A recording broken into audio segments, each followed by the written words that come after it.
Okay, Spanish exploration and colonization. How about a little video workshop for you?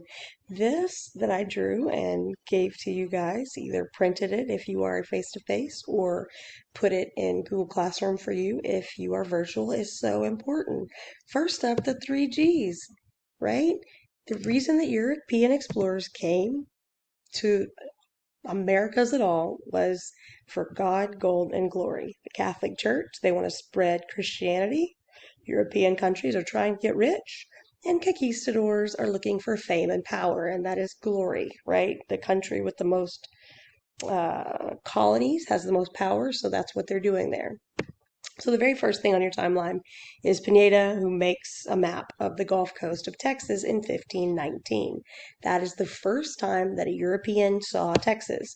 So this guy mapped the coast. He didn't actually explore it. He just kind of rode along the coast there and he made a map. That's the first time that Europeans laid eyes on Texas. Fun fact, Christopher Columbus never went to Texas.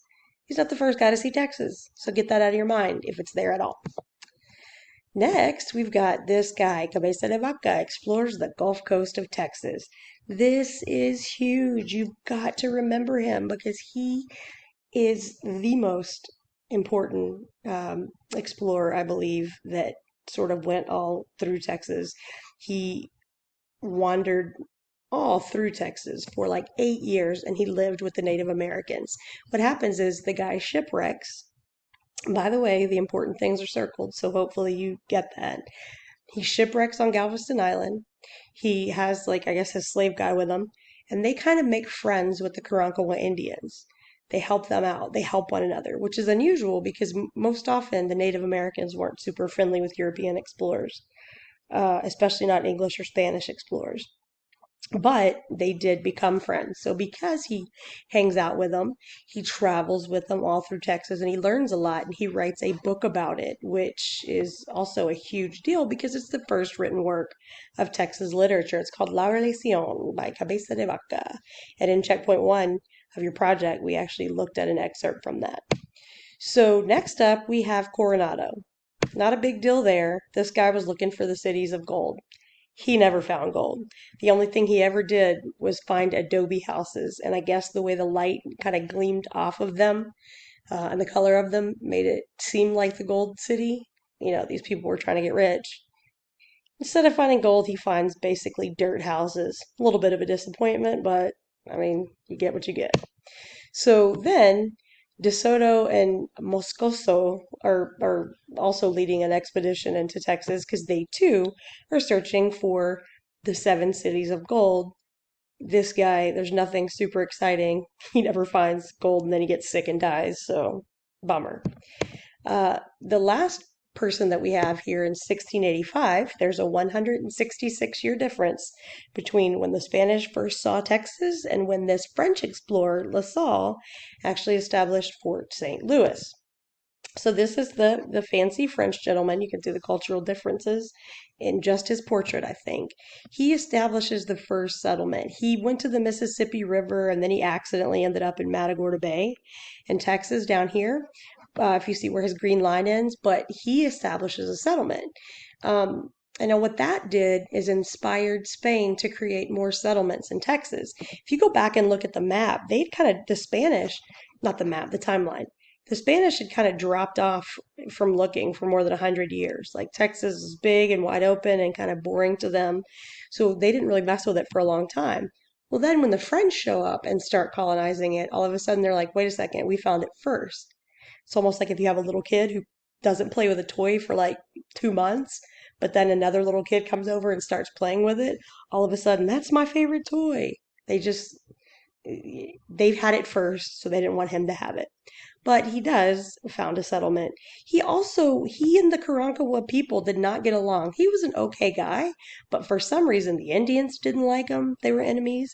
His own people kind of thought he was incompetent and they tried to kill him. He wasn't super lucky in any of his exploration or colonization attempts. And then lastly, we've got some other important Spanish explorers, which although they may have been on your timeline and your platform looking at them, they never came to Texas. We're talking about Cortez. We're talking about Christopher Columbus. This is Columbus. He never found Asia, but that's what he was looking for. The whole reason that he ever sailed west to begin with is because he was looking for a faster trade route. But then, whenever he lands in the West Indies, he says, "Oh my gosh, look, I found India or Asia." He didn't know. He didn't know what he was doing. He died and he still thought he found it. But he does basically find the New World and sort of gives Europe the idea that, hey, we should go and check that out too. Then there's also Cortez. One of his big deals was to go and explore America. He wants riches.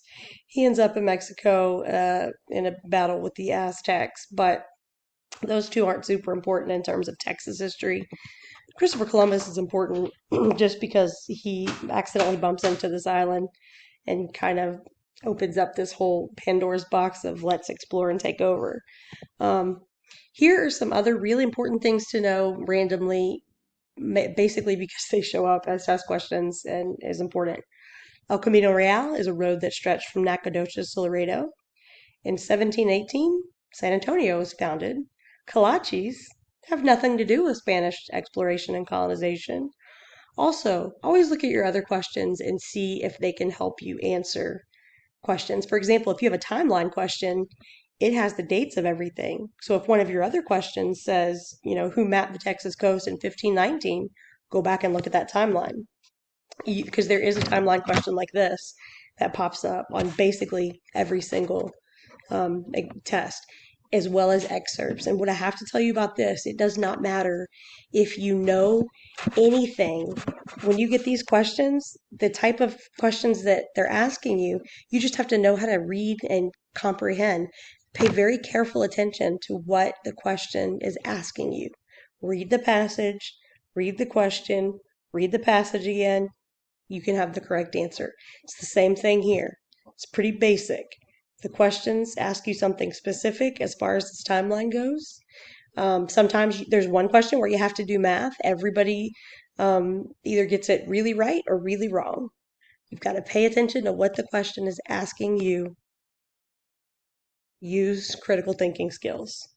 That should be helpful with Spanish colonization and exploration.